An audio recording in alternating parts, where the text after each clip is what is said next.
നിയമാവർത്തനം അധ്യായം 5.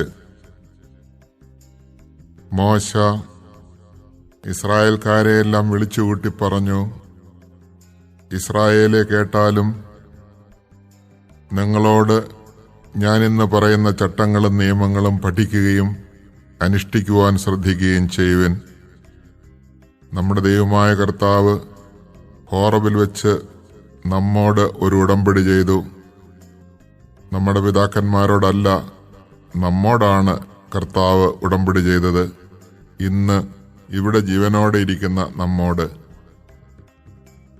മലയിൽ വെച്ച് അഗ്നിയുടെ മധ്യത്തിൽ നിന്നുകൊണ്ട് അവിടുന്ന് നിങ്ങൾക്ക് അഭിമുഖമായി സംസാരിച്ചു.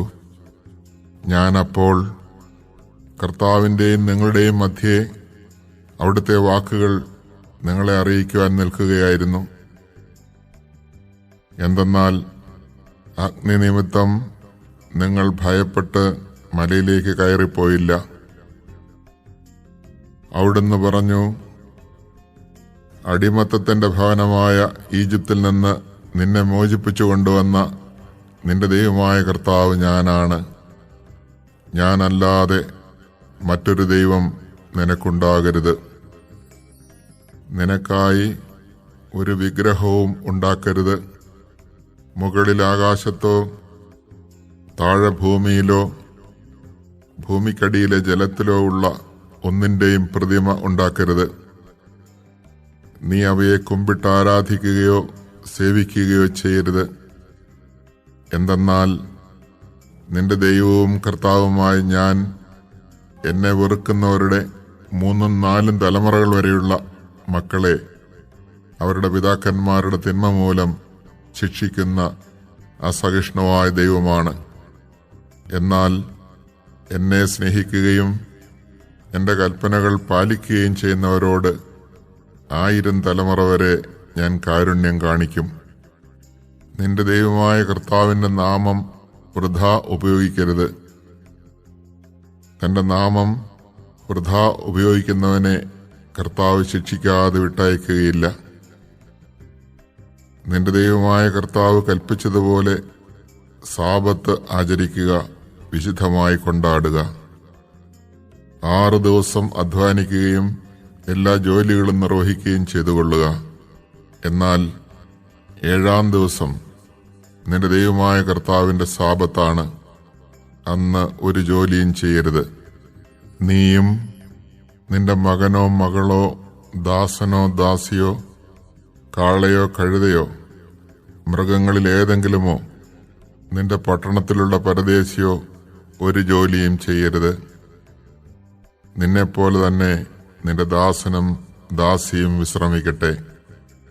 നീ ഈജിപ്തിൽ ദാസനായിരുന്നുവെന്നും നിന്റെ ദൈവമായ കർത്താവ് തന്റെ കരുത്തിട്ട കരം നീട്ടി അവിടെ നിന്ന് നിന്നെ മോചിപ്പിച്ചു കൊണ്ടുവന്നുവെന്നും ഓർമ്മിക്കുക. അതുകൊണ്ട് സാബത്ത് ദിനം ആചരിക്കാൻ അവിടുന്ന് നിന്നോട് കൽപ്പിച്ചിരിക്കുന്നു. നീ ദീർഘനാൾ ജീവിച്ചിരിക്കാനും നിന്റെ ദൈവമായ കർത്താവ് തരുന്ന നാട്ടിൽ നിനക്ക് നന്മയുണ്ടാകാനും വേണ്ടി അവിടുന്ന് കൽപ്പിച്ചിരിക്കുന്നത് പോലെ നിന്റെ പിതാവിനെയും മാതാവിനെയും ബഹുമാനിക്കുക.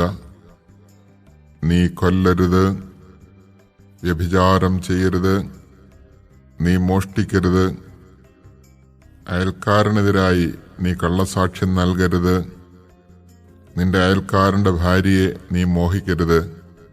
അവന്റെ ഭവനത്തെയോ വയലിനെയോ ദാസനെയോ ദാസിയെയോ കാളയെയോ കഴുതയെയോ അവന്റെ മറ്റെന്തെങ്കിലുമോ നീ ആഗ്രഹിക്കരുത്. ഈ വചനങ്ങൾ കർത്താവ് മലയിൽ അഗ്നിയുടെയും മേഘത്തിന്റെയും കനത്ത അന്ധകാരത്തിന്റെയും മധ്യേ നിന്നുകൊണ്ട് അത്യുച്ചത്തിൽ നിങ്ങളുടെ സമൂഹം മുഴുവനോടുമായി അരുളിച്ചെയ്തു. അവിടുന്ന് ഇതിൽ കൂടുതലൊന്നും പറഞ്ഞില്ല. അവിടുന്ന് 2 കൽപ്പലകകളിൽ ഇവയെല്ലാം എഴുതി എന്നെ ഏൽപ്പിച്ചു. പർവ്വതം കത്തിയെരിഞ്ഞുകൊണ്ടിരിക്കെ അന്ധകാരത്തിന്റെ മധ്യത്തിൽ നിന്ന് സ്വരം കേട്ട് നിങ്ങൾ എല്ലാ ഗോത്രത്തലവന്മാരും ശ്രേഷ്ഠന്മാരും എൻ്റെ അടുക്കൽ വന്നു. നിങ്ങൾ പറഞ്ഞു, ഇതാ ദൈവമായ കർത്താവ് തന്റെ പ്രതാപവും മഹത്വവും ഞങ്ങളെ കാണിച്ചിരിക്കുന്നു. അഗ്നിയുടെ മധ്യത്തിൽ നിന്ന് അവിടുത്തെ സ്വരവും ഞങ്ങൾ കേട്ടു. ദൈവം മനുഷ്യനോട് സംസാരിച്ചിട്ടും അവൻ ജീവനോടുകൂടി തന്നെ ഇരിക്കുന്നത് ഇന്ന് ഞങ്ങൾ കണ്ടു. ആകയാൽ ഞങ്ങൾ എന്തിനു മരിക്കണം? എന്തെന്നാൽ ഈ വലിയ അഗ്നി ഞങ്ങളെ വിഴുങ്ങും. ഞങ്ങളുടെ ദൈവമായ കർത്താവിന്റെ സ്വരം ഇനിയും ശ്രവിച്ചാൽ ഞങ്ങൾ മരിച്ചുപോകും.